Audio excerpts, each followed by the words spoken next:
아침의 시작을 알리는 글로벌 주식 라이브 월스트리트 모닝 브리핑.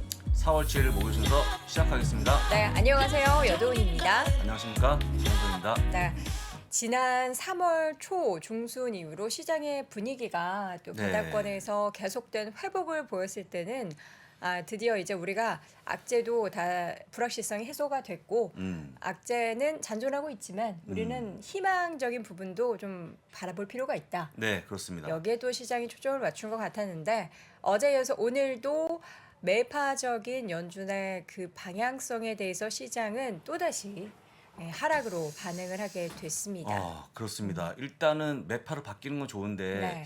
과연 우리 증시의 체력이 그걸 버틸 수 있을까 생각이 좀 들거든요. 네. 그래서 일단은 조금 체력을 보강할 시간이 필요한 것 같아서 일단 빠지면서 보강하면 어떨까 말씀드리고 네. 이런 흐름이 당분간 이어질 걸로 보이는데 적어도 제가 보기에는 다음 주가 실적 발표 아니겠습니까? 그 전까지만 이어질 거니까 너무 염려치 마시고 편하게 좀 보시면 좋을 것 같습니다. 우리가 작년 연말이었죠. 네. 그때도 정말 시장이 암울했던 그 상황 속에서 그런 표현을 되게 자주 하셨어요. 모든 악재를 실적이 잡아먹었다. 잡아먹었다. 근데 과연 이번에도 실적이 그만큼의 큰 덩치로 우리 시장에 영향을 미칠지는 일단 뚜껑을 열어봐야겠죠. 열어봐야 되는데 빅테크라는 큰 형님이 있기 때문에 네. 실망시키지 않을 겁니다. 아, 그래요?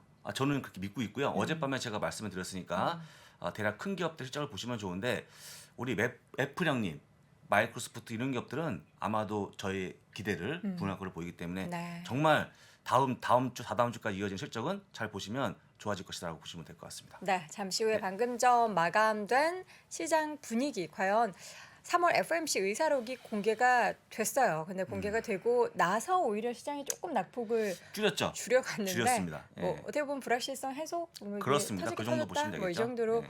시장이 반응을 한 것 같습니다. 하락 마감했었던 시장 분위기 장 부사장님이 정리해 주실 거고요. 오늘은 또 항상 그 FOMC 관련한 이슈가 나올 때마다 이분이 나오시는 것 같아요. 미래에셋증권 김석환 선임 연구위원과 함께 잠시 후 네. 자세한 이야기 나눠보도록 하겠습니다. 또 월가의 소식은 미국 주식에 미치다 이항영 전문위원과 함께 또 오늘 시장을 하락했기 때문에 네, 우리의 그렇습니다. 또 약간 투자 멘탈을 꽉 잡아줄 수 있을 만한 말씀해 주실 것 같은데요. 잠시 만나보시죠. 자, 오늘 시장에 대해서 주제 한마디로 좀 정리를 해봤습니다. 연준의 매파적인 의사록이 공개되면서 네. 3대 지수가 하락하는 모습으로 보였는데요. 안타까운 겁니다. 은행주, 금융주였죠. 뱅크 어메리카가 7일 연속 하락하는 그런 모습을 보여줘갖고 금리 인상의 수혜주가 어느덧 경기 침체 피해주로 바뀌는 그런 상황이었습니다. 네. 라고 보시고요. 3대 지수. 지수 흐름을 보겠습니다. S&P 500 0.97% 마이너스, 다우가 0.42% 마이너스고요. 나스닥이 2.2% 나스닥 마이너스로 제법 큰 하락을 보였는데 역시 빅테크가 좀 빠졌다고 보시면 되겠네요. 네, 지수의 움직임을 딱 보면요. 2시, 현지 시각으로 이제 2시죠. 네, 그렇습니다. 2시에 딱 공개가 되고 나서 반등을 좀 했어요. 그러다가 네. 재차 좀 변동성이 있고 막판에 다시 한번 낙폭을 조금 이나마 줄이는 모습을 그렇습니다. 보이긴 했습니다만 나스닥이 지수가 2% 좀, 넘게 좀 하락했다라는 건 2.2% 좀 많이 빠졌습니다. 부담스럽죠. 공개가 된 예, 의사록이에요. 공개된 내용을 한번 보죠? 같이 좀 보겠습니다.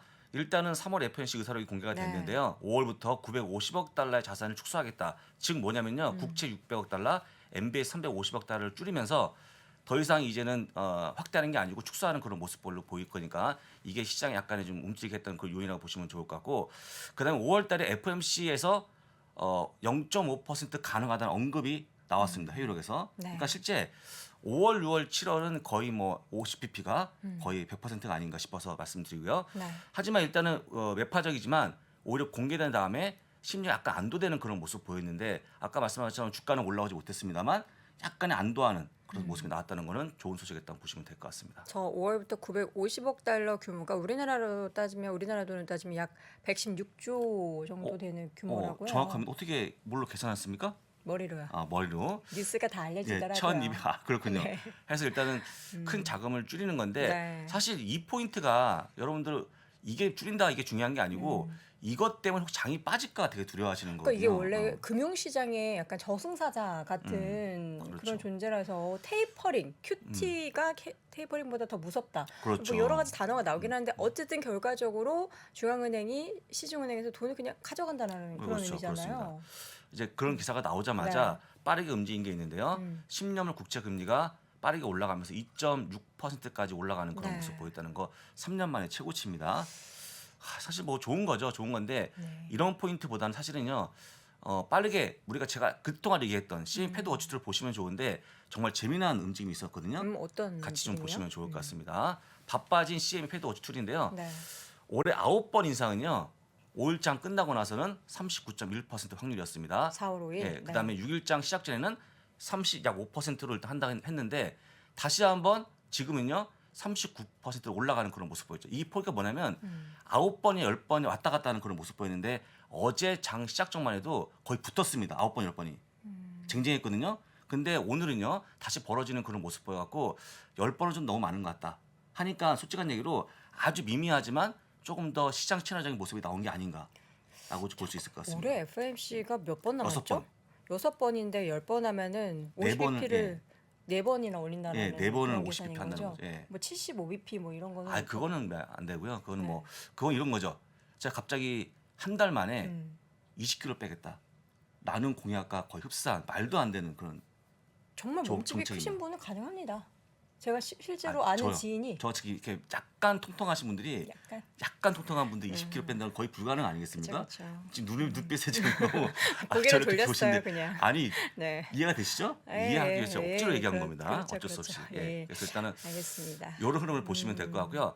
바로 요 다음에 나오는 게 우리가 네. 두려워하는 그림인가 아닌가 싶은데요. 여러분들 보시는 것처럼 지금 지수가 파란색의 모습이고요. 네. 하얀색의 연준의 자산인데요. 결국 뭐냐면 S&P 500 지수 올리는 거가 돈을 자산이네. 풀어서 올린 것이다. 아, 라고 그쵸. 보는 거죠. 팬데믹 때 무려 2배까지 올리는 그런 모습 보였는데 그럼 맨 꼭대기 부분 그러면 만약에 지금까지 풀었던 자산이 줄게 되면은 장은 어떻게 될까? 라는 걸 상상하시는 거죠. 그러니까 저게 올라간 만큼 시장이 올라갔기 때문에 저 자산이 축소가 되면 그 꺾인 만큼의 지수의 하락을 염두에 둘 수밖에 그렇습니다. 없겠다. 이것 때문에 빠진 겁니다. 야, 그래서 일단은 미국장이 뭐 다 맞습니다만 돈을 풀어서 올린 것도 좀 있긴 있거든요. 네. 그래서 이런 두려움이 커지는 거니까 잘 보시면 될 것 같고요. 그 다음에 한번 여러분들 진짜 중요한 거죠. 이 다음 표를 보시게 되면 네. 경기 침체에 대한 걸 보여드리는 겁니다. 네. 국가별로 보게 되면 인플레이션, 그다음에 실질 금리를 보여주는 건데 실질 금리는 여러분들 기존에 있던 금리에서 인플레이션 빼게 되면 나오는 건데요. 일본은 인플레이션 0.9%고 실질 금리가 마이너스 1%입니다. 얼마 안 돼요, 이 나라는. 왜 이렇게 재미가 없죠? 일본은? 원래 재미없어요. 재미없습니다. 더 그래서 이상 보시고 언급하지 않게. 요새 파친코 봐가지고 약간 그렇습니다. 또, 한국이 네. 지난달에 3% 중반이었거든요. 어느덧 4%가 넘어가는 그런 모습 네. 보였고 실질 금리는 2.9% 마이너스입니다. 그러니까 우리가 가만히 있으면 네. 그냥 앉아서 2.9%가 날아간다. 그쵸 그쵸. 라고 보시면 되겠죠. 스웨덴이 4.3이고요. 똑같은 폭으로 빠집니다. 그 반대로 영국- 하면 예. 8%가 되는 거네요. 예, 대비. 그러니까 거의 번만큼 다 날린다고 보시면 되겠죠.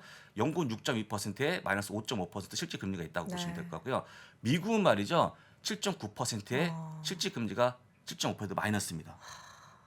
폭이 이게 크네요. 급여를 받는 분들은 지금 구간에서는요. 웬만하면 소비가 얼어붙을 수 없는 그런 모습을 보인다는 거. 그러니까 우리가 보시면 연봉 상승할 때 보통 연봉이 어느 정도 뭐 많이 오르는 분도 있지만 평균적으로 한 뭐 많이 올라봤자 한 3% 오르나요? 그렇죠. 3에서 그 5%? 한국이 대표적으로 많이 예시가 되는데 네.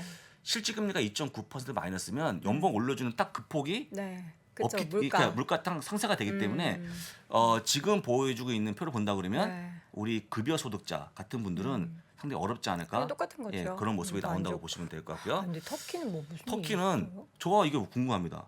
터키가 인플레이션 61.1%, 네. 실질 금리가 47%입니다. 아니 이거 뭐 뭐죠? 그러니까 뭔가 형제의 나라. 인플레이션 자체가 터키. 예, 네. 형제 나왔죠. 근데 형제 나라가 이렇게 어려워지고 있다는지 잘 모르겠는데, 하여간 지금 이제 저희가 여행 상품 봤더니 여행 상품에서 가장 가성비가 높은 국가가 터키래요. 터키예요? 안 가봤습니다, 저는. 저도 안 가봤어요. 가보실 계획 있으십니까? 왜 나중에 네. 저는 세계 일주 할 때는 터키를 가볼 생각이 있긴 합니다만, 아니 근데 이렇게 뭔가 문제가 생긴다라는 거는 이게 다른 여타 주변 국가나 연관된 국가에도 사실 이렇게 된 문제가 연쇄적으로 연결될 수 있는 거잖아요. 네, 그렇습니다. 그래서 일단 인플레이션이 올라가고 우리가 급여 소득자들의 어떤 그런 삶이 좀 팍팍해진다는 거 보시면서 뭘 걱정하느냐? 경기 침체를 걱정해야 되는데요. 그렇죠. 다음 표를 보시게 되면 올해는 별로 없습니다. 내년도에요. 경기 침체를 가능성이 무려 48.4%까지 급증하는 그런 모습을 보여주고 있다라고 보시면 되겠죠.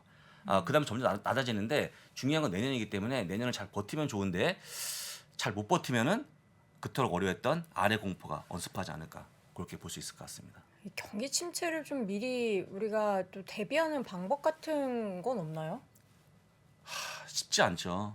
쉽지 않죠. 왜냐하면 전부 다 너무 많이 엉켜있기 때문에 네. 쉽지 않은 것 같고요. 가장 좋은 것은 우리가 흔히 얘기하고 있는 유가라든지 상품 가격이 다운되면서 인플레이션이 누그러져야 됩니다. 그러면 아까 얘기했던 실질 금리가 좀 줄어드는데 마이너스가 그래서 지금 그런 모습이 나올까 싶어요. 특히 전쟁을 또 얘기해야 되는데 전쟁 제가 요즘 언급하지 않지 않습니까? 너무나 좀 참혹한 전쟁이 이어지다 보니까 그래서 좀 뭐 그렇죠. 어제 젤렌스키 대통령이 그 오라는 그런 모습 잠깐 나왔는데요. 부차 지역에서 그 민간 학살 사진이 좀 나왔었거든요. 말도 안 되는 거죠. 사진이죠. 예, 그래서 그런 부분이 나와주면 좋은데 아직까지는 좀 평화에 대한 기미가 안 보이니까 이것도 그냥 편하게 좀 보시면 좋을 것 같고요. 맵을 간단히 좀 보겠습니다. 네. 맵은 제가 지난번 보여드린 그림 그대로인데요. 이번에 성장이 크게 빠졌다는 거 다시 한번 보여드리고 가치 쪽은 제법 또 연속이 보이지 않습니까? 네. 좀 파란 모습이 보여주고 있으니까 참고하시면 될 것 같고요. 똑같이 얘기합니다만 벅셋에 바운드 걸려 있잖아요. 아래쪽에 보면 이상한 종목입니다. 아니 자꾸 이상하다고 아니, 하네요. 좋은 종목인 좋은 거죠. 종목인데 네, 단단한 이상한 종목이죠. 포지션을 갖고 있다라는 거 좀 다시 한번 말씀드리고 네. 그 제가 늘 좋아하는 종목인데요. 다음 페이지 마지막으로 한번 네. 점검해 보겠습니다. BOA. 예, BOA죠. 뱅크 아메리카 7일 연속 하락하는 그런 모습을 보여줍니다. 네. 그러니까 엊그저께만 해도 금리 인상의 수혜주, 지금은 경기 침체에 약간의 수혜 뭐죠? 우려주, 피해주. 우려주로 분류가 되고 네. 있는데 이런 거예요. 여러분들 만약에 경기가 안 좋아지게 되면 예금이라든지 대출을 하겠냐는 거죠. 그렇죠. 안 할 거로 좀 보입니다. 물론 여동원 대표님 같은 경우에는 뭐 할 수도 있겠지만 저는 안 합니다. 아니 뭐 그래 보시고. 저라고 네. 뭐 다르겠습니까? 아니 근데 이제 연준이 열심히 이제 금융 정책, 통화 정책 여러 가지 정책을 펼쳐서 어쨌든 경기 침체, 인플레이션을 잡겠다라는 거잖아요. 네. 인플레이션을 잡고 이제 아까 전에 이제 퍼센테이지가 40% 이상 나왔던 2023년의 리세션 그러니까 경기가 좀 많이 얼어붙는 것을 미리 방지하기 위해서 올해 우리가 좀 허리띠를 졸라매자. 라는 거잖아요. 근데 이게 과연 실질적으로 영향이 있을지는 당장에는 알 수 없고 이후에 우리가 뭐 지표나 이런 거 드러나는 걸로 알아야 하는 거잖아요. 그렇죠. 그렇습니다. 알 수가 없죠. 그러면은 투자를 할 때 늘 그랬듯이 우리가 지금 뭐 열심히 연준이 일하고 있으니까 뭐 그럴 일은 없겠다. 경기 침체에 대한 우려는 없겠다라는 생각으로 주식을 하락할 때 담기보다는 지금은 어쨌든 계속 장기적으로 보려면 정말 한 5년, 10년은 바라보고 투자해야지 가능하지 1, 2년 가지고는 그렇습니다. 투자하기 너무 그렇게 어렵네요. 보고 하셔야 되고요. 그다음에 아까 보여드린 가능성이 네, 아직까지는 반 이하 아닙니까? 그렇죠. 반이야. 좀 증가한 건 맞지만 네, 너무 좀 이렇게 부정적으로 보지 마시고 제가 아침마다 또 말씀드리지 않겠습니까, 네. 여러분들? 저와 함께 하시면 걱정이 없다는 거 말씀드리고요. 네. 마지막으로 IYT라고 하는 물류 배송 ETF인데 똑같이 5일 연속 빠지는 그쵸. 그런 상황입니다. 그래서 최근에 기업들이 물류 배송 웬만한 거 잘 안 한답니다. 비용이 너무 증가하다 보니까. 네. 그렇다고 해서 들고 가서 줄 수는 없잖아요. 그래서 일단 좀 어려워지고 있는 모습이 개인이나 기업까지 똑같다고 좀 보시면 좋을 것 같습니다. 네, 우리 시청자분들 중에 지금 채팅창에 아침부터 우울하네요. 뭐 이거 적는 저는 얼마나 우울했겠습니까? 지금 아침에 우울해서 거울 봤어요. 더 우울하네요 하시는 정재영님은 뭐 재밌으라고 그거 이런 말씀해 재밌게 주시는 하시는 거죠. 예. 많은 분들이 힘들어하실까봐 재밌게 하신 건데 저도 적으면서 상당히 우울했거든요. 그래서 다음 시간을 빨리 이분 불러갖고요. 네. 좀 기쁜 소식을 들었으면 좋겠습니다. 그래요? 이분이 기쁜 소식 갖고 올 거라는 장담을 하시는 건가요? 아침 봤더니 얼굴이 약간 좋아 보이더라고 오늘. 내 아이의 아버지. 예. 내 내 아이의 아이의 아버지는 경기 침체 오면 예. 큰일 나는데 예, 그렇습니다. 한번 만나서 이야기를 나눠보도록 하죠. 잠시 후에는 미래에셋증권 김석관 선임과 함께 돌아오도록 하겠습니다. 원스토어 가면 다양한 게임도 있고 인기 웹툰도 있고 최저가 쇼핑도 있고 우와, 날마다 혜택이 달라진다고? 원스토어 가면 통신사 할인도 있고 쿠폰 할인도 있고 첫 결제 혜택도 있고 앱스토어 수수료도 저렴하네. 야, 너무 좋은데?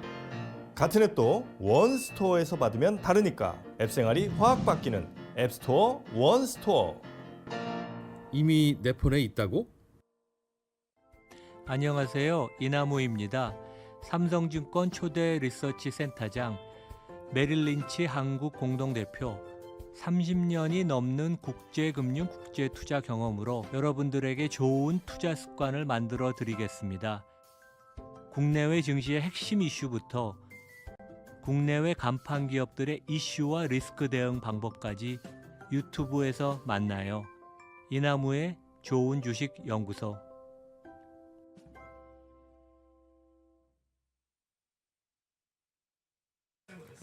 네, 월스트리트 모닝 브리핑 함께하고 있습니다. 저희가 우리 김석환 연구위원님이 나오시는 게 너무 또 반갑고 그 내 아이를 제가 출산하려면 과연 지금부터 낳으면 몇 년이 걸릴 것인가에 대한 이야기를 나누고 있었어요. 저는 이제 한 50 돼야 넷이 가능하다. 한 명씩 낳는다면요. 그렇습니다. 쌍둥이 예. 낳으면 가능하겠지만 어쨌든 그런 얘기하다가 불 들어오는 것도 예, 몰랐네요. 그렇습니다. 사과 말씀 예, 드립니다. 예, 예. 자, 바로 만나보도록 하죠. 내 아이의 아버지 김석환 연구위원 함께합니다. 어서 오세요. 안녕하세요. 버티만 하십니까? 뭐 버텨야죠. 네. 네. 내 아이의 아버지 그리고 시장은 또 많이 흔들리고 있는데 네. 우리가 사실 시장 하락하는 거를 하루 이틀 겪은 것도 아니고 그렇죠. 근데 보면 항상 다른 이슈로 이렇게 시장이 흔들리는 건 아니고 바닥에 깔려있던 악재가 다시 올라오고 올라오고 하는 거예요. 결은 똑같습니다. 네. 네, 달라진 건 없는 것 같고요. 네. 그렇다고 해서 뭐 3월 중순 이후에 저희가 한 3주간 잠깐 반짝 예, 랠리를 그렇죠. 했잖아요. 그래서 그걸 가지고 우리가 뭐 베어마켓 랠리이냐 아니면 데드캣 바운스이냐 뭐 이런 얘기들을 하고 있는데 달라진 건 없었다. 네. 그런 측면에서 보면 뭐 지금의 조정이 어떻게 보면 저희가 바닥에서 올라오는 것 하나의 기술적 반등이라고 하면 네. 이것도 역시 어떤 측면에서 보면 기술적 단락일 수도 있다라는 걸로 좀 이해를 하시면 될 것 같고 그래서 한번 정리가 필요할 것 같아요. 정리가 필요할 것 같고 올해 그 연초부터 보면 약간 그 증시 조정의 트리거가 됐었던 게 계속 이제 연준에 대한 얘기들이었고 그게 이제 1월 달에 한번 그 기억이 나실지 모르겠지만 1월 둘째 주에 그 연준 의장과 부의장으로 지명된 제롬 파월과 라일 브레이너드 이 두 분의 청문회가 있었거든요. 근데 그 파월 연준 의장 하기 전에 그 브레이너드 청문회가 있었는데 이분이 원래 상당히 좀 비둘기파적인 인사인데 이분이 좀 세게 얘기를 하죠. 그때 올해 연준의 메인 포커스는 인플레이션을 잡는 거야라고 얘기를 하면서 그때부터 이제 증시가 출렁출렁 거리기 시작하는 모습을 좀 보였거든요. 그래서 저희가 이제 매주 금요일에 이제 발간하는 자료가 있는데 지금 화면을 통해서 한번 보시면은 이게 이제 매주 저희 FMC 구성원들이 발언한 내용들 좀 포인트만 짚어서 정리를 해놓는 표거든요. 근데 이게 지금 성향은 비둘기, 중도, 중립, 뭐 매파 이렇게 되어 있긴 하지만 지금 이 전체적으로는 약간 중도 이상으로 다 올라와 있는 상황이다라고 보시면 될 것 같고요.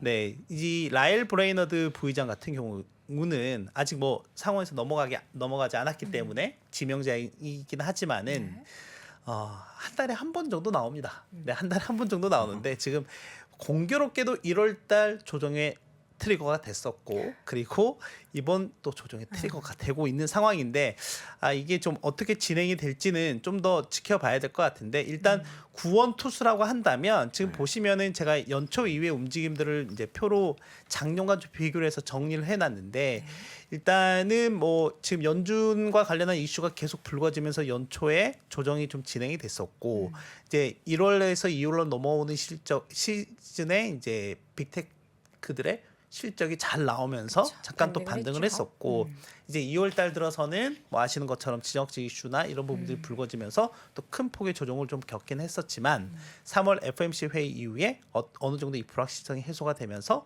방금 말씀드린 아주 반짝 또 랠리가 이어졌었다. 그런데 제가 이제 매번 드렸던 말씀 중에 뭐였냐면 이제 한때 이제 그 1월 중하순쯤에 제가 그때 한번 줍줍 얘기 한번 했다가 거의 한번 호되게 그렇죠. 네, 당한 적이 있긴 했었는데 그러니까 그때도 말씀드렸던 건 뭐냐면 변동성 장세는 올해 계속 될 수밖에 없다라고 말씀을 드렸고 그렇기 때문에 포트를 확 넓히기보다는 그러니까 우리가 뭐 똘똘한 한 채 얘기하듯이 똘똘한 주식으로 집중하는 게 좋고 종목에 대한 대응이 어려우신 분들이라면 포트폴리오 차원에서 제가 ETF로 접근하시는 것도 나쁘지 않다라는 부분을 계속 이제 말씀을 네. 드렸었고, 근데 어떻게 보면 그때 뭐 계속 지속적인 줍줍이, 그러니까 단발적으로 끝내는 게 아니라 계속해서 좀 꾸준하게 조정 보일 네. 때마다. 가시는 게 좋다라고 말씀드렸던 부분이었는데, 뭐 그럼에도 만약 그 전략대로 그대로 수행을 하셨던 분들이라면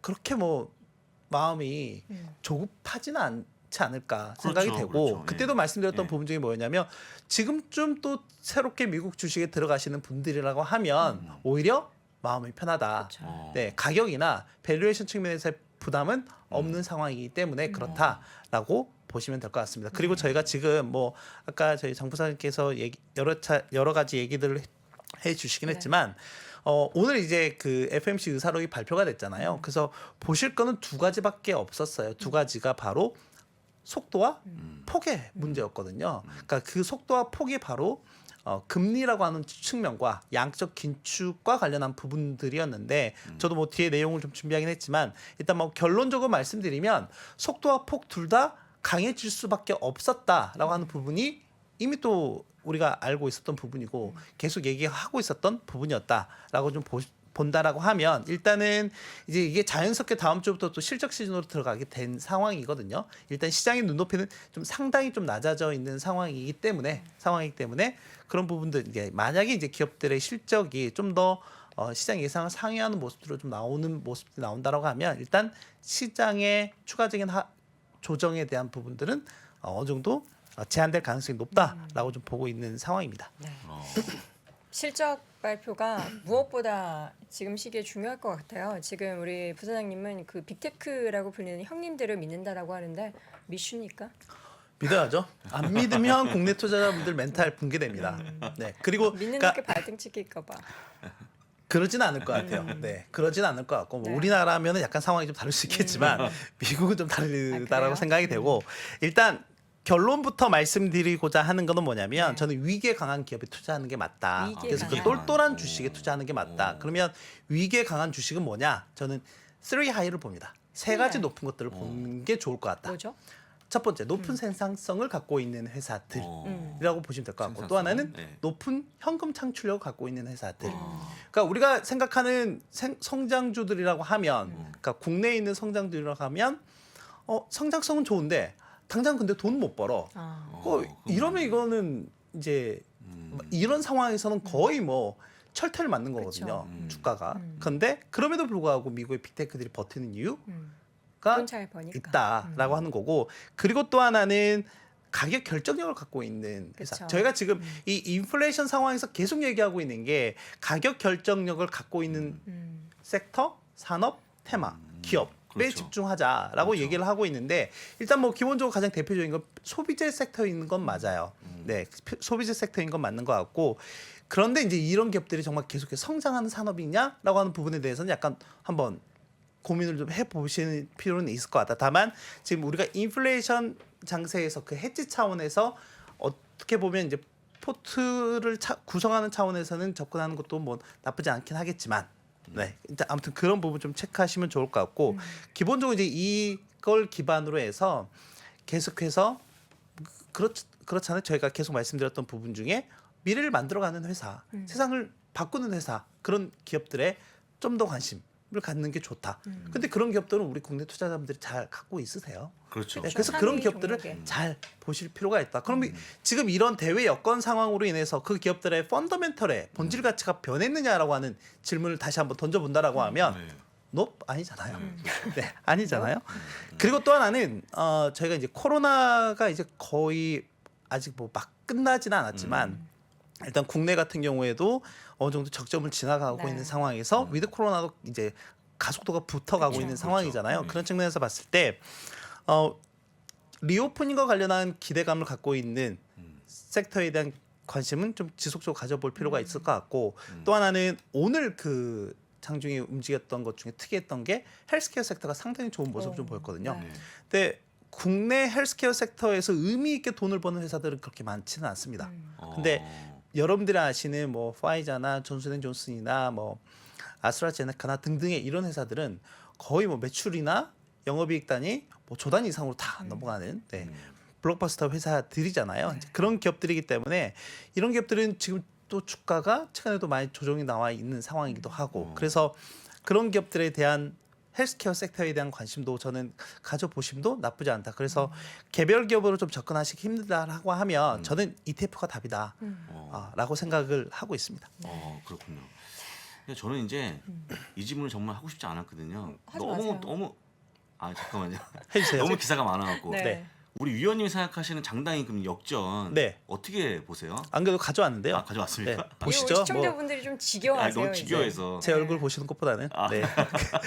그림을 보시는 게 네. 좋지 않을까 네. 생각이 됩니다. 지금 보시면은 그 연준의 방향성, 그 연준의 어떤 심리를 가장 많이 잘 반영하고 있는 게 2년물이에요. 2년물 국채금리입니다. 보시면은 10년물과 2년물, 그러니까 연준이 팬데믹 구간에 계속해서 양적 완화 정책을 유지하겠다라고 하는 의지를 갖고 있었을 때 보시다시피 2년물 국채금리 바닥을 기었고요. 네, 이제 작년 2021년 초에 이제 상황이 좀 개선이 되다 보니까 이거 상황이 좀 되다 보니 이제 기준금리나 이제 통화정책 정상화 이런 얘기들이 작년 초부터 이제 나오기 시작을 했죠. 네. 이제 그러면서 반영이 됐던 거는 이제 10년물이 먼저 튀기는 모습이 나왔고 뭐 작년에도 약간 성장주의 조정을 보이는 모습들이 보이기도 했었거든요. 근데 이제 이런 상황에서 올해 들어서 보면은 이제 작년 하반기부터 4분기부터 2년물이 급격하게 올라가게 되고요. 특히 이제 올해 들어서 상당히 가파른 속도, 특히 3월 달에 가파른 속도로 쫙 치고 올라가게 되면서 이게 이제 장단기금리차가 역전되는 현상을 좀 보이고 있는 상황입니다. 그런데 어제 그 브레이너드 부의장 지명자의 얘기를 나오면서 10년물이 더 이제 또 튀기 시작을 했어요. 10년물이 튀기 시작하면서 장단기 금리차가 다시 상승 전환하기도 그렇죠. 했거든요. 근데 저는 일단 이 2년물이 좀 급격하게 튄 이유에 대해서는 크게 세 가지를 보고 있습니다. 지난주에도 잠깐 언급을 해드렸던 것처럼 일단 첫 번째는 연준의 강한 의지. 아까 부사장님께 보여주셨던 것처럼 올해 9번이든 10번이든 세게 올릴 것 같다라고 하는 건 방향은 똑같아요. 네, 그래서 그렇죠. 그 횟수가 뭐 중요하긴 하지만 9번이든 네. 10번은 도찐 개찐이다. 네, 어찌됐건 연준이 생각하는 연말 기준금리는 중립금리라고 하는 2% 이상이다라고 보시면 될 것 같은데 그게 지금 그림으로 나타내는 게 잠시만 이거거든요. 그림으로 보시면은 지금 이거는 연말 이제 각 그 FOMC 회의에서 예상되는 기준 금리예요. 그러면 5월 달에는 0.75%니까 일단 50bp 올리겠다라고 하는 거고 제가 앞에서 FOMC 구성원들의 발언도 보여드렸지만 최근에 대다수의 위원들이 이제 50bp 올리는 거에 대해서 공감을 하고 있는 상황이다. 적어도 5월과 6월 FOMC 회의에서는 그런 상황이다라고 보면 되겠고 연말에 지금 2.25까지 올라오긴 했는데 이게 간밤에 나온 걸로 보면 지금 2.5% 이상까지 올라가 있는 상황이다. 네. 그러면은 아까 말씀해 주셨던 9번, 10번이 맞다라고 보시면 돼요. 그러니까 이 인플레이션 상황에 대해서 상당히 좀 공격적으로 대응을 하려고 하고 있는 것 같고 이게 지난해부터 했다라고 하면 그러니까 국내 한국은행처럼 지난해 8월부터 기준금리를 올리면서 시장에 좀 더 강경한 대응을 하는 모습을 좀 보였다라고 하면 괜찮은데 이게 지금 그때 하지 못했던 부분을 좀 강하게 몰아서 치는 경향이 없잖아 있다라고 하는 부분이고요. 이제 두 번째 같은 경우에는 그 최근 2년물이 좀 빠르게 올랐던 부분은 어쩔 수 없이 러시아와 우크라이나의 지정학적 이슈가 있다라고 보면 되겠고 그리고 이제 마지막으로는 최근에 이제 3월 달에 예. 그 연준이 양적 완화를 종료를 했죠. 네. 양적 완화를 종료를 했는데 그러면서 이제 최근에 단기물 중심으로 채권 매물 압력이 좀 많이 나왔습니다. 매물 출회가 되면서 2년물 금리를 좀 급하게 끌어올리는 경향이 있었다라고 보시면 될 것 같은데 아까 저희 연준 자산 규모 보여주셨잖아요. 네. 한번 보시면 저도 이제 가져왔는데 내용을 좀 말씀드리려고 거의 뭐 2배 이상 올라간 거는 맞습니다. 그러면 지난 한 2, 3년 동안 얼마만큼에 늘었냐 한 4조 8천억 달러 정도가 늘었어요. 4조 8천억 달러 정도가 늘었는데 그러면 어디에서 어떻게 늘었느냐라고 하는 부분을 좀 보시면 미국 국채가 한 70% 정도 늘었고요. 주택 저당 채권 즉 MBS를 기준으로 해서 한 28% 정도 늘었다. 그러면 이 미국 국채 중에 이제 국채도 만기가 채권은 만기가 있잖아요. 그 만기별로 따져 보면 어디가 가장 많이 늘었냐라고 하면 단기물 중심으로 대응을 많이 했다. 이게 한 40% 정도가 됩니다. 이제 그러다 보니까 이제 여기에서 각종 이제 매물이 좀 출회가 되면서 최근에 2년물 단기 금리를 좀 급격하게 올리는 모습들이 좀 나타났는데 결국엔 이제 5월부터 양적 긴축을 할 거잖아요. 할 건데 이거 같은 경우에는 지금 얘기가 나오는 것들을 보면 이 양적 긴축 같은 경우도 보면 기본적으로 장기 금리를 좀 더 끌어올리는 현상들이 나올 거기 때문에 지금 얘기가 되고 있는 장단기 금리차 같은 경우에는 일시적으로 좀 역전되는 현상들이 좀 나타나긴 했지만 일단 다시 좀 정상화되는 모습이 좀 더 강해질 것 같다라고 생각을 하고 있고 만약에 전쟁이 좀 원만하게 끝난다라고 원만하진 않겠지만 이제 좀 끝나는 모습이 나온다라고 하면 저희가 지금 인플레이션에 대한 부분들도 어느 정도 감소될 여지가 있다라고 볼 수가 있을 것 같고요. 지금 이제 에너지 가격이 문제예요. 뭐 그쵸. 에너지뿐만 아니라 금속, 비철금속, 뭐 원자재. 곡물, 특히 곡물은 좀 저 조심히 보고 있습니다. 왜냐하면 이 곡물 같은 경우는 이거 우리 먹을 거에 예민하잖아요. 네. 배고프면 막 짜증 많이 나고 기근 예민해지잖아요. 나오면 큰일 납니다. 네, 이게 글로벌 똑같거든요. 네, 글로벌 똑같은 현상인데 이게 세계은행에서 내년에 지금 뭐 전체적으로 미국의 경기 침체도 얘기하기도 했지만은 개발도상국 중심으로 특히 밀과 옥수수 같은 곡물 수요가 큰 국가들 중심으로 경기 침체 또는 사회적 불안이 야기될 수도 있다라고 얘기를 했는데 그게 어떻게 보면 중동과 아프리카 국가들이 상당히 많거든요. 그런 부분들도 우리가 좀 같이 체크를 해야 될 것 같고 최근에 지난주에 이제 미국에서는 전략 비축률을 풀겠다라고 그렇죠. 얘기했고 이제 간밤에 미국의 동맹국들도 전략 비축률을 한 6천만 배럴 정도 풀겠다 이런 얘기를 했습니다. 그래서 우리나라도 440만 배럴 그 정도 풀었다. 네, 그 국제 에너지 기구 회원국들은 의무적으로 수입량의 90일치에 해당하는 거를 비축률로 갖고 있어야 돼요. 네. 네, 갖고 있어야 되는데 미국 같은 경우는 아직 여유가 좀 많이 있습니다. 지금 한번 그림을 보실까요?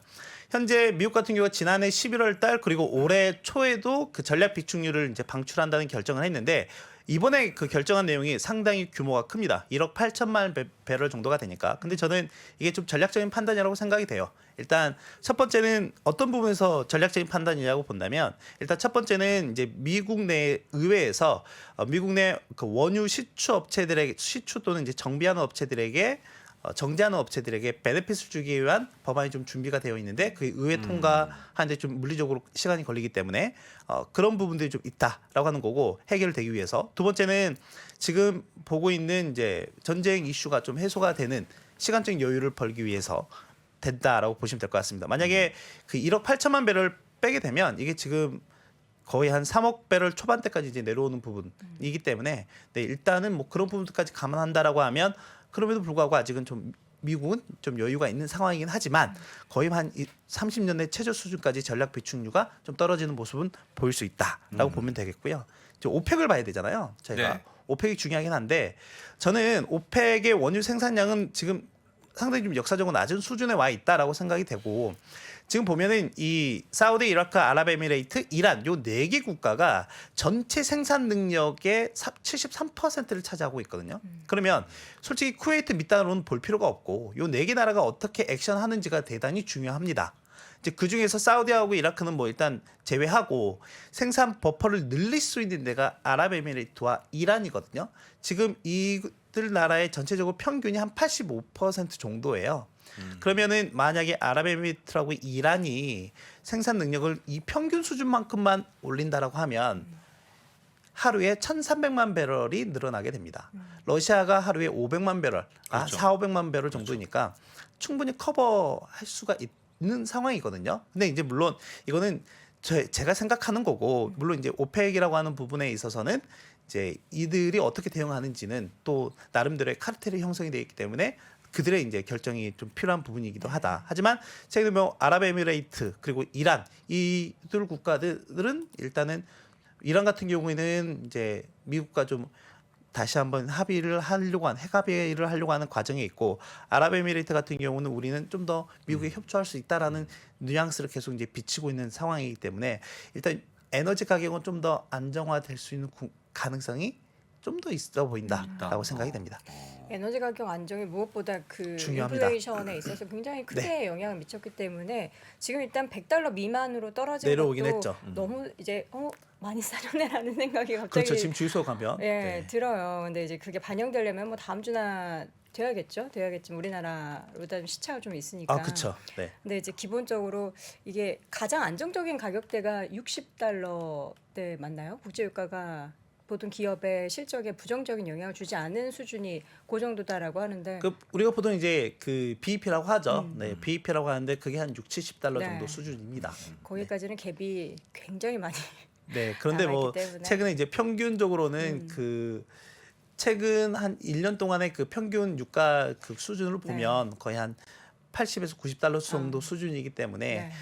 방금 그 여도원 앵커의 희망처럼 네, 60살까지 당장은 뭐 내려가기는 어렵겠죠. 요원하지 않을까라고 보고 있습니다. 어쨌든 유가가 이렇게 좀 안정화를 찾는다라는 거 플러스 인플레이션이 이렇게 돼서 조금 더 안정화 그리고 뭐 여러 가지 정책들이 좀 제대로 약발이 네. 먹히는 그런 시장이 됐으면 좋겠고 그 안에서 미국 주식시장은 이런 전체적인 상황을 딛고 좀 올라가려면 실적이 역시나 그렇습니다. 좋아야 된다라는 걸로 결론을 내려볼 수 있을 것 같습니다. 자 이렇게 해서 오늘도 정말 잘 정리해 주셨어요. 그렇습니다. 미래에셋증권 김석환 선임연구위원 함께했습니다. 고맙습니다. 고맙습니다. 감사합니다. 배우 신민아입니다. 지금 운전하고 계신 자동차 몇 킬로나 타세요? 1년에 10,000킬로도 안 탄다면 캐롯 퍼마일 자동차 보험 꼭 알아보세요. 특약으로 적게 타면 적게 내는 캐롯 퍼마일 자동차 보험. 곧 만기라면 고민 말고 퍼마일 하세요. 자동차 보험은 당근 퍼마일. 가입 시 유의사항을 확인하세요. 김한진, 박세희, 김동환 이 세 명의 투자 경력은 도합 100년입니다. 갈피를 못 잡으시는 투자자들을 위해서 어려운 시장에서 살아남아 본 경험이 있는 전문가 3명의 이야기를 꼭꼭 눌러 담았습니다. 이 3명은 어떻게 시대 변화에 적응했고 생존할 수 있었을까요? 각자의 경험담과 대응 원칙 그리고 방법론을 담았습니다.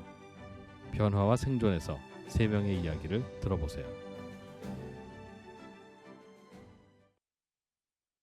네, 제가 그 변화와 생존 그 책의 목차에 보면요, 제 메뉴에 우리 이제 김 프로님이 오래 머무르면 성공 확률이 높아진다라는 그런 제목을 다셨어요. 그 있습니까? 네, 그러니까 이 올해의 기준은 우리가 이전에도 뭐 여러 이야기를 나눴었지만 뭐 20년, 30년 이런 이야기를 하잖아요. 근데 이미 이제 우리 부사장님도 그렇고 우리 김 프로님도 그렇고 다들 이제 거의 30년 깎아 채우기 좀 직전에 남아 있는 분들이잖아요. 그런 분들의 이야기를 이 책에 표정이 왜 이렇게 안 좋으세요?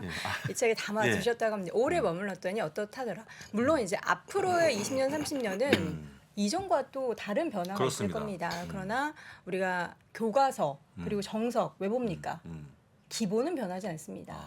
기본은 변하지 않는다. 기본은 변하지 않기 네. 때문에 여러분들의 이 변화와 생존 어떻게 우리가 이 변화에 적응하고 생존할 수 있는지는 이 책을 통해서 확인해 보시면 좋을 것 같고요.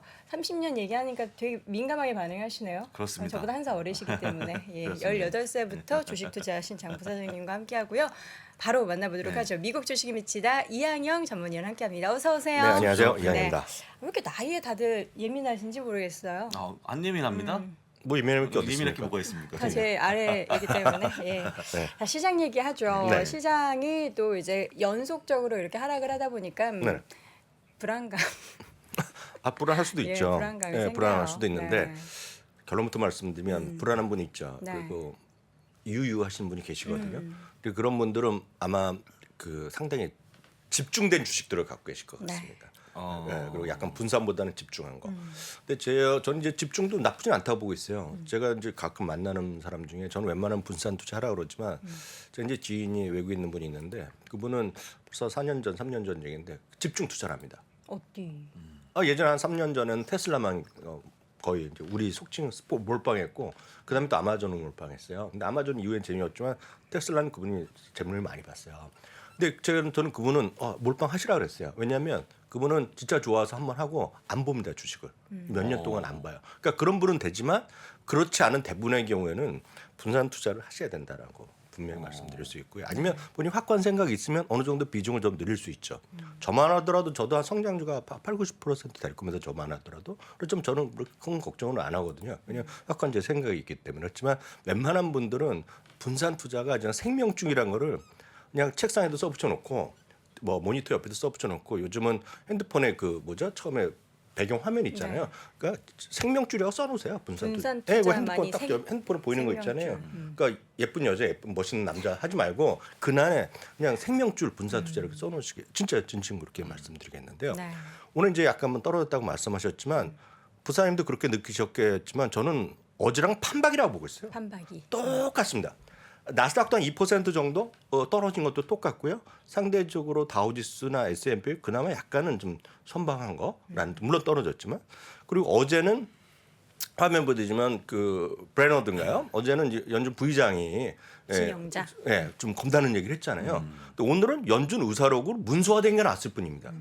사실상 내용은 뭐 똑같은 거 아닙니까? 그 화면 제가 정리해봤는데 그 어제랑 오늘이랑 똑같은 얘기입니다. 적극적인 대처 대책표 축소가 필요하다 얘기했죠 어저께요. 경기도는 우려가면 그냥 일반적 결론이 되겠고요. 구체적으로 나온 거가 이제 예측 지금 나올 수 있다고 지금 사람들이 평가하는 거가 한 매달 950억 달러씩 축소한다. 그리고 금리 인상은 앞선 코너에서도 김석환 연구원도 얘기했겠지만 50bp의 금리 인상을 5월, 6월 연달아서 한다. 네, 뭐 가능성이 있다는 얘기죠. 뭐 이런 정도이기 때문에 어저께는 말이었다는 것이 오늘 글로 표현됐다라는 정도 외에는 저는 똑같다고 보고 있고요. 종목이요? 종목도 똑같다 보고 있고 세상에 어떤 상품 지수 약간 틀린 건 있겠죠. 다만 어저께도요. 그런 말이 나오면서 금리가 많이 올랐고요. 오늘도 올랐습니다. 그러니까 올라가는 게 중요하죠. 뭐 언제 이후에 최고? 저 같은 사람이나 2019년 3월 이후 최고라고 얘기하지만 이게 무슨 의미가 있겠습니까? 여하튼 10년물 금리가 또 상승하면서 2.65%도 상회했다. 라는 것이 중요하죠. 10년물이 막 올라가니까 그나마 그 장단기 금리 축소는 약간 벌어지는 거 아닙니까? 장단기 금리 차이는. 그러니까 그 정도가 있겠지만 또 하나 이제 우리 이제 지금 별로 또 안 들으시겠지만 이게 2.78% 되면 아마 국내에서도 전문가분들 이런 거 채권 이렇게 잘 하시는 분 얘기 많이 들을 거 제가 미리 좀 말씀드리면 이건 이제 명목금리잖아요. 10년물 명목금리라고 해서 보여지는 금리인데 명목금리에서요. 어떤 기대되는 인플레이션을 뺀 거를 하면 그 우리가 실질 금리라는 표현을 쓰거든요. 근데 실질 금리가 계속 마이너스 수준입니다. 지금도. 그렇죠. 예, 마이너스. 왜냐하면 금리를 돈을 빌리더라도 인플레이션이면 물 쓰고 투자하기가 쉽잖아요. 그래서 마이너스인데 이게 한 2.8% 정도 되면 이 역전될 겁니다. 그래서 이제 실질 금리도 플러스 되면 큰일 날 거라고 또 얘기가 또 여기저기서 나올 거거든요. 근데 똑같습니다. 지금은 장단기 금리를 한 2년째 역전을 한 2주째 들었다 그러면 좀 한 달 정도 되면 그런 얘기 많이 들으실 거예요. 그래서 그런 것도 늘상 있는 일이다라고 좀 다시 한번 너무 걱정하실 것만 아니다라고 말씀드리겠고요. 네. 늘 있는 일입니다. 이런 모든 것들. 미국 달러는 2020년 5월이 최고로 가고 있다. 이거 보면 좋지 않은 뉴스입니다. 진짜 그래서 여러분 꼭 그 달러는 꼭 보셔야 되겠다 말씀드리겠고요. 종목이요? 아마 어저께 보여드린 거랑 똑같을 것 비슷하죠. 같습니다. 다만 어저께보다 종목별로 좀 더 떨어진 것도 있고 덜 떨어진 것도 있고 덜 오르고 좀 상대적으로 더 크게 오른 것도 있는데요. 부산인들도 요즘 매일 누구나 다 말씀하시겠지만 결국 성장주와 가치주가 그냥 어저께 저도 집에 가면서 다시 들어봤더니 홍해가 갈라진다 표현을 쓰셨죠. 홍해가 갈라질 때 누가 쓰던데 홍해가 갈라지더니 성장주 가치주가 쫙 바뀐다 나는데 저는 어저께도 그 표현이 딱 맞더라고요. 오늘도 딱 그렇게 저는 이제 맵을 따로 안 보지만 아마 그렇게 보여줬을 것 같아요. 오늘도요. 애플이 한 1.8% 내렸습니다. 마이크로소프트가 3.6% 내렸는데 늘 말씀드리지만 애플이 1.8% 떨어질 이유가 뭐 있겠습니까? 회사가 갑자기 안 좋아졌겠습니까? 특히 마이크로소프트 3.6% 떨어진 건 지나가도 웃을 놀이죠. 마이크로소프트가 갑자기 가치가 떨어질 게 뭐 있고 밸류에이션이 이렇게 갑자기 차이 날 게 뭐 있겠어요. 이근데 왜 떨어지냐? 주식 시장이기 때문에 움직일 뿐이죠. 주식 시장이기 때문에 채권이면 움직일 일이 없잖아요. 그래서 이 정도가 어저께 그저께 오늘 새벽과 어저께랑 그냥 같은 모습이다고 보셔야 되겠고요. 어저께보다 약간 더 조금 더 그 벗어났죠. 조금 더 하락폭이 커진 것이 테슬라와 엔비디아 정도가 조금 더 떨어졌죠. 네, 말씀드린 거 어제에 비해서. 하지만 거의 똑같은 노래입니다. 이게 왜 떨어졌겠어요? 그냥 기술 성장주로 많이 분류되니까 그런 것들이 금리가 올라가면 조금 부담스럽고 이런 것들이 밸류에이션에 대한 부담이 있지 않느냐 이런 얘기거든요. 예를 들어서 좀 밸류에이션 하면 뭐 어렵다고 생각하실 수 있겠지만 그러니까 밸류에이션은 건 금리를 땡기는 거기 때문에 이익을 갖고 예를 들어서 현재 이익 갖고 시가총액 얘기할 때 먼저 20년 걸리던 것이 지금 금리가 좀 이렇게 부담스러우면 이자 비용을 더 내니까 한 30년 걸릴 수도 있다 이런 부담이 생기는 거거든요. 그러니까 그런 것들 때문에 좀 하락했을 뿐이라고 보셔야 되겠고요. 반면에요. 어저께랑 똑같은 걸 보여드리겠습니다. 어저께랑. 근데 이런 것들은 어저께보다 오히려 또 상승폭이 커졌어요. 어저께도 제가 존슨앤존슨 말씀드렸잖아요. 그래서 어저께 부산이 이게 반짝거를 더 붙이는 것도 아니잖아요. 그러니까 그 경기 좋고 나쁜 간에 물론 사람이 더 잘 칠 수 있는지 모르겠지만 일일 반짝거를 하나 붙일 거를 그냥 2개 붙이고 뭐 반 개 나눠서 잘라 붙이고 그런 건 아니잖아요. 늘상 되는 건데 갑자기 좋아질 일이 없잖아요. 그렇지만 이런 것들이 좀 몰리는 거죠. 이런 것들을 우리가 얘기해서 어렵게 생각할 필요 없고 그냥 가치주라고 얘기하는 거죠. 성장이 좀 별로 없는 것들. 그렇지만 안정적인 것들. 존슨앤존슨도 뭐 조금 올라가면서 사상치 효과를 갖습니다. 월마트요? 월마트 갑자기 0. 이게 그래프가 이렇게 보여서 그렇죠. 이건 많이 올라가는 것도 아닙니다. 퍼센트로 보면요. 어떤 그래도 1, 2% 올라가면서 그냥 사상치 효과를 즉흥했어요. 이런 것들이요. 문제는 이제 이런 것들을 안 갖고 계시는 거죠. 근데 사실 걱정할 게 없어요. 미국의 개인분들도 젊은 분들은 별로 안 갖고 계시고 그래서 나이가 많은 분들 좀 배당 받고 이런 분들은 갖고 계시지만 어떤 젊은 분들은 별로 안 갖고 계시니까 걱정할 게 없어요. 다만 이런 것들을 포함한 ETF는 갖고 가는 게 좀 맞다라고 저는 늘상 말씀드리겠고요. 다음은 콜라죠. 네, 콜라. 부사님 콜라 좋아하신다고 해서 갑자기 10병, 20병 마시는 건 아니잖아요. 주기만 하세요. 먹을게요. 주시 사주시면. 사드릴게요. 이따가. 워런 버핏처럼 많이 드시죠? 그건 안 되죠. 주기까지는 안 먹습니다만 네. 요즘에 또 제로 콜라 제가 즐겨 먹습니다. 살 안 찌려고. 부단히 노력 중이죠. 최근에. 왜 그러시죠? 맞습니다. 아니, 코카콜라 같은 거가 이런 게 좀 살아 있는 거거든요, 지금요. 이게 성장과는 거리가 있는 거잖아요, 어찌 됐건요. 코스트코는 또 웬일입니까? 1.6% 올라서 또 최고가를 갔어요. 제가 드리고 싶은 말씀이 코스트코를 엄청 사라 말라 이런 얘기가 아니라 한쪽에만 몰려 있는 분들은 이런 쪽도 좀 갖고 가시는 게 맞다. 최소한 하나라도 둘이라도 늘 말씀 이런 거 갑자기 개별 주식 이렇게 올라가는 거 어렵잖아요. 그래서 어제도 말씀드렸고 그제도 말씀드리지만 없는 것 좀 갖고 가셔야 돼요. 그것이 뭐라고 표현하건 간에 뭐 디비던드라고 표현하건 퀄러티라고 표현하건 가치주라고 표현하건 간에 그런 것들이 ETF라도 조금 갖고 가시면서 여러분들의 비중을 조금 조정하셔야 될 시기다. 그건 어저께 블랙락의 통계 보여드렸잖아요. 금리가 첫 올리고 나서 한 3년 동안은 물론 주식이 좋죠. 채권보다 좋게 수익이 났지만 전체 주식 중에서는 가치주가 조금 더 아웃퍼폼했더라는 거죠. 성장주 올라요. 성장도 올라가지만 그렇게 나쁜 게 아닙니다. 성장주가 많이 있어서 상관없어요. 다만 주가 떨어진다고 유의할 필요는 없다는 얘기죠. 마음이 느긋하면 아무 문제가 없어요. 그렇지만 조금 떨어지면 뭐 미국 주식이 끝났네, 뭐 애플도 망했네 이런 얘기는 전 솔직히 들을 이유가 없다고 보고 있어요. 그렇게 생각하시는 접근 자체는 약간 뭔가 좀 잘못 생각하고 있는 거다. 테슬라 그냥 갖고 가시고 좋아하시면 그냥 계속 갖고 가면 되고 또 사면 되는 거죠. 떨어질 거를 흥분할 게 아니라고 보셔야 되겠고요. 심지어는 SPHD 같은 거 진짜 재미없는 거거든요. 월배당하는 거거든요. 주가는 별로 안 올라가는 거예요, 이거. 그렇지만 어찌됐건 이것도 사상치 효과를 갖고 있습니다. SPHD가 이런 것들. 이거 성장이라고는 티끌만도 없는 주식들만 돼 있는 거거든요.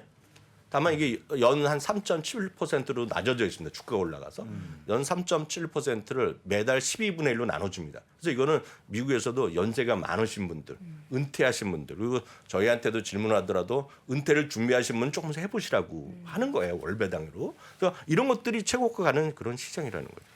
이게 영원히 가는 게 아니라 재미없으면 안 움직인다 이거는 이런 것도 오히려 떨어질 수도 있는 거예요. 그렇지만 이런 것들이 시장의 흐름이다라고 보셔야 되겠고요. 어저께 보여드렸지만 텔러스 이런 거 있죠. 똑같은 그림들입니다. 또 사상치 효과가 갔어요 이런 것들이요. 그러네요. 표현은 좀 심하지만 미치는 거 아닙니까 지금 이런 것들. 엄청 올랐네요. 네. PNG 같은 경우는 지금 덜 올랐잖아요. 좀 PNG 이런 거도 살아있을 것 같아요 지금 이런 거. 주가가 얼마 올라갈지 모르지만 PNG 같은 건 이제 여러분 진짜 다 아시잖아요. 그렇죠. 제가 봤을 때 이런 거를 그냥 탁 속는 셈 치고 그냥 한 주부터 사두시고 공부를 해보시면 좀 여러분들의 마음의 폭을 넓힐 수 있고 그러면 여러분들이 유의하는 마음이 편해질 거다. 그게 바로 미국 주식의 힘이라고 보고 있고요. 그래서 좀 여러분들 좀 편안하게 좀 보시면 좋을 것 같고요. 그래서 어제도 보여드리고 계속 보여드리지만 가장 쉬운 것들 성장주 이미 워낙 많이 갖고 계시기 때문에 그분들은 성장주 ETF 더 이상 할 거 없어요. 다만 나는 성장주에 올인돼 있거나 좀 스트레스 받는다 분은 그 $140더라고 어저께 자세히 찾아보고 저도 말을 하고 저는 해본 적은 없어요. VTB가 제일 큰 거라고 말씀드렸잖아요. $140 정도 하고요. 어떤 분은 야 $140도 비싸다 하실 수 있잖아요. 그랬더니 SPYV 이게 그냥 가장 많은 분들이 익숙한 겁니다. 익숙한 거. V, 스파이에다가 V 붙인 거예요. 예, 거의 같은 겁니다. 구성 비슷해요. 다만 SPYV는 전체적으로 보면 SPY에서 S&P 500에서 했기 때문에 종목수가 좀 적습니다. $40 초반 수준이거든요. 사는데 어렵지 않잖아요. 그러니까 이런 것들을 상대적으로 좀 갖고 계시면 성장주가 떨어지거나 할 때 좀 버퍼가 될 수 있어요. 그런 게 바로 분산 투자라는 거. 그런 것들 진짜 여러분들 좀 하시면서 좋을 것 같아요. 다시 말하면 저도 성장주가 한 80% 돼요. 가치주가 20%밖에 안 되죠. 네, 그렇지만 저는 걱정은 안 합니다.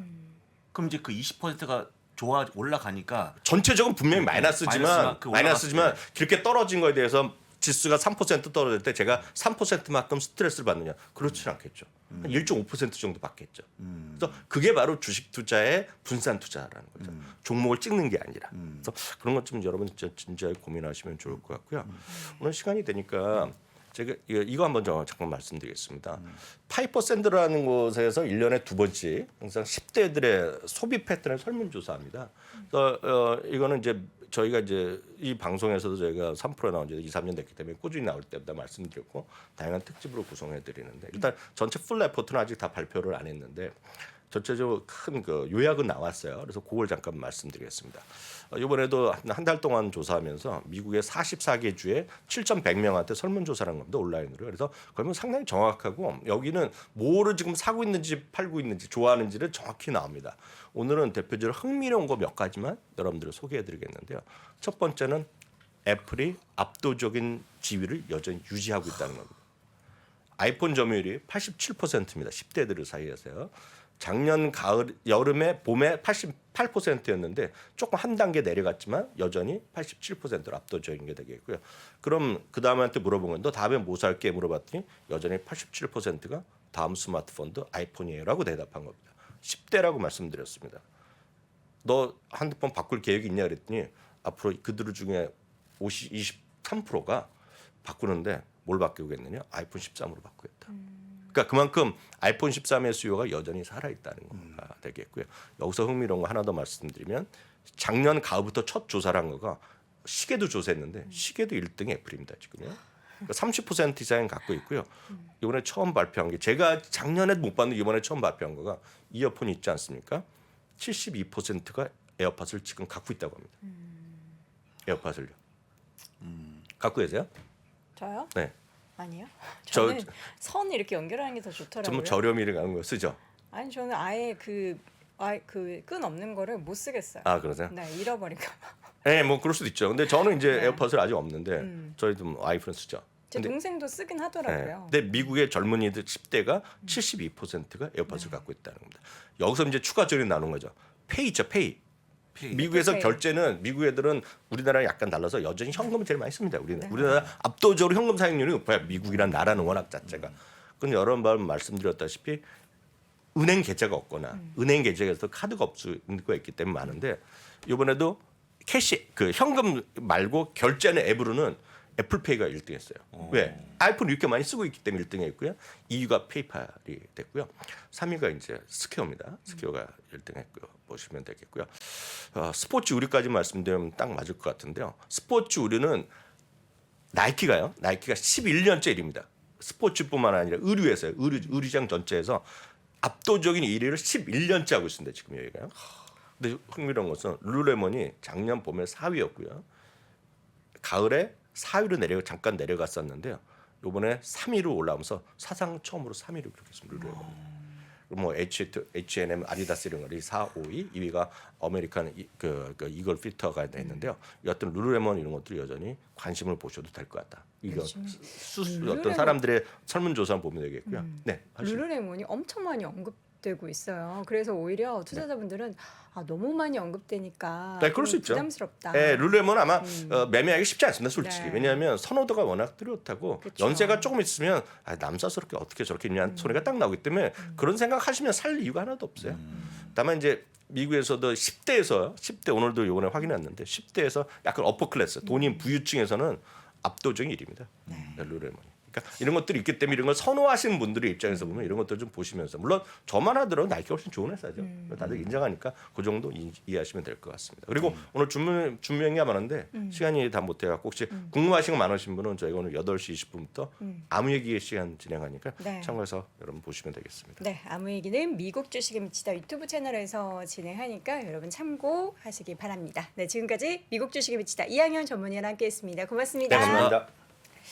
제가 이렇게 선 있는 이어폰 쓴다고 하니까 뭐 라떼 옛날 사람 하시는데 좋은 이야기 있지 않습니까?